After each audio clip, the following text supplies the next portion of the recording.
it's Kimberly Shamiak. Welcome back to my channel.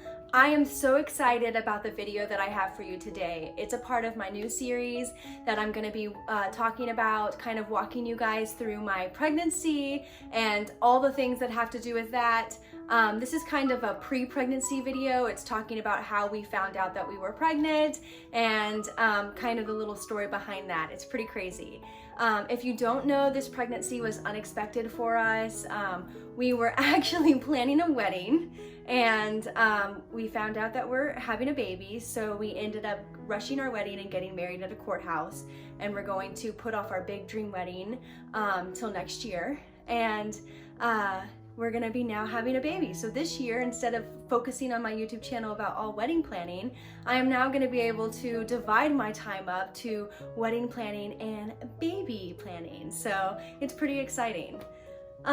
Today's video is gonna be about how we found out that we were expecting. Like I said, this is a surprise to us. I was totally in full bride planning mode. I was only planning a wedding. I had no expectations to be pregnant whatsoever. What actually ended up happening was, I think that the first day that I knew that I was sick was going to be, or that I started to feel kind of sick, was on January 1st or New Year's Eve. Yeah, so it was New Year's Eve.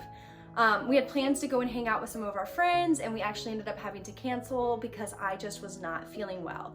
And I told Steven that I just felt kind of like I had the stomach flu because I was feeling nauseous, and it would go away and then it would come back, and my stomach just basically felt like it was gargling to anyone the whole time.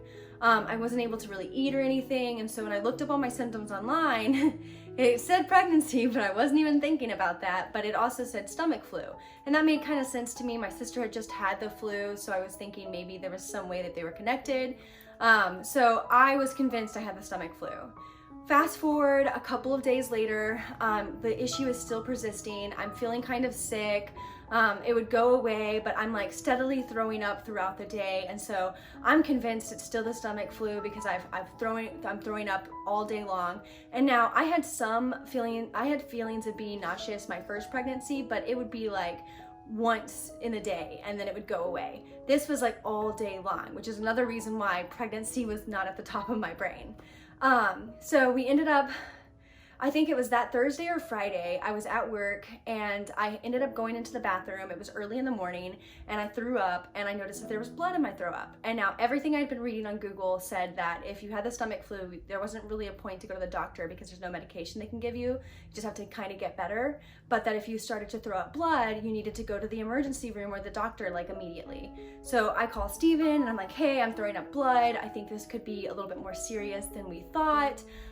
We may need to go to the doctor. And so he's like, okay, that's fine. Like, let's take you to the doctor. So he meets me at the emergency room and we go, we go to the hospital, and I'm explaining to them all my symptoms and everything. And at first, after they take us back and they're like checking me and they're giving me a bunch of water because I'm obviously very dehydrated because, like I said, I've been throwing up steadily the last couple, like 3 to 4 days before this. So they're hydrating me, and the nurse is asking me a bunch of questions and I'm answering them all. And then he pauses and he's like, okay, well, it sounds like you may have tuberculosis. Okay, I'm just going to go off on a limb here and admit that I did not know what tuberculosis was at first. So after the nurse leaves, I ended up looking it up, and I'm reading all about like what tuberculosis entails and like what the medication is and the treatment and everything, and I start freaking out. Mainly for 2 reasons. The first reason, I was like, how the heck did I get tuberculosis? Like, I've not traveled anywhere overseas. Like, this makes no sense. And then my second one was, oh my gosh, I'm gonna die from this because apparently you have to take your medication for up to 6 months. And like, if you miss like a cycle of your medication, your body can become immune to like the healing process or whatever.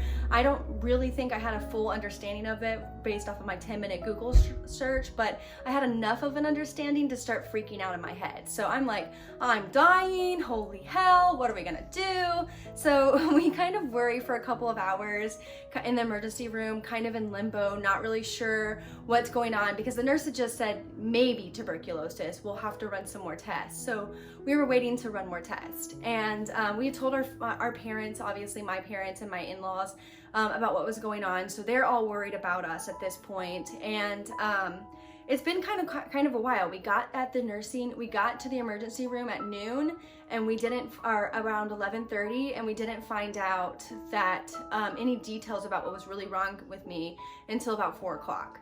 So 4 o'clock rolls in, the nurse comes, and she asked Stephen to leave the room, which I thought was a little odd because I'd already improved him to be a part of the whole process with me. And so she asked Stephen to leave the room, and he does. And she's asking me all these questions, and I don't really know, and they're kind of all the same questions I've been asked, like how long have I had the symptoms, like, you know, da-da-da-da.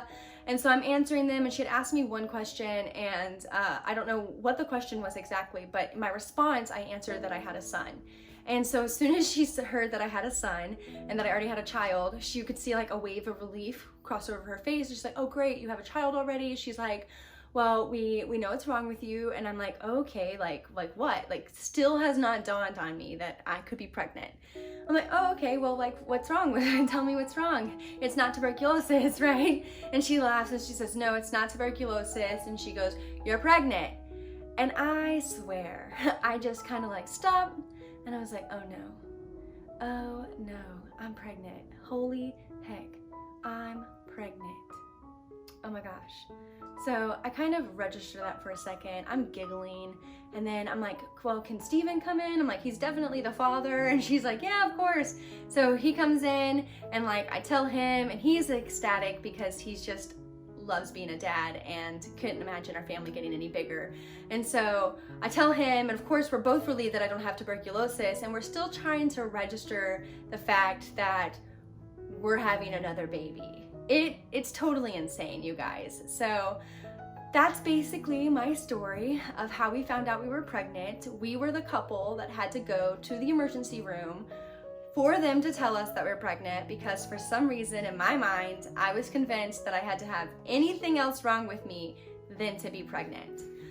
Which just goes to show too that like this pregnancy is totally different from my first one. Like my first one, I had a rash that developed kind of even before I knew I was pregnant. I had a rash on my chest and my lower back, or my upper back, I pretty much had my whole pregnancy. And then I also had really dry skin all throughout my first trimester. And like I said, I was a little bit like sick. Occasionally I would get feelings of being nauseous, but I never like, you know, threw up the way that this pregnancy is. Like this pregnancy, I'm at 12 weeks right now, and my first trimester has been like a constant feeling sick. I probably, for the first 4 to 8 weeks, I'm throwing up pretty much every day, 3 to 4 times a day. It's very hard for me to eat certain foods. I get car sick. It's totally different. My skin also feels like it's glowing. I don't have any of the dry skin problems or any of the rash breakouts. So for me, another reason why I was thinking there's no way I'm pregnant is because my body had not changed in any way. Like you hear that like your breast will start to feel more sensitive. Like my breasts were flat as a doornail. There was no sensitivity happening. There was no action down there. So I just thought, oh, I'm not pregnant. It has to be, I'm sick. It has to be something else. But joke's on me, I'm pregnant, and that's it. So basically, that's our pregnancy story. We're so excited to share this journey with you guys. I will be giving you a first trimester update soon. Like I said, you already kind of have some of the insider details of what it's been like for me. It's been kind of miserable, but you know, we're coming to the tail end of it. I'm excited to get into the second trimester. I'm also gonna have some more videos about kind of just what this experience has been like, what we're doing to prep for the new before the new baby, kind of how Wyatt's handling it all. He's still really young, so I keep trying to say, we're having a baby, and I just don't think he gets it. So we're still working on learning his first words. So we'll be focusing on that a little bit more before he fully comprehends that a baby will be coming. But we're so excited. We'll definitely be sharing the journey along the way. I'll also be talking about how it's kind of changed my business plans with my wedding planning business, and how it's also kind of made everything a little bit kind of up in the air. And I'll be working through all those details with you guys. Thank you so much for tuning in, and can't wait. Don't forget to like and subscribe. Thanks.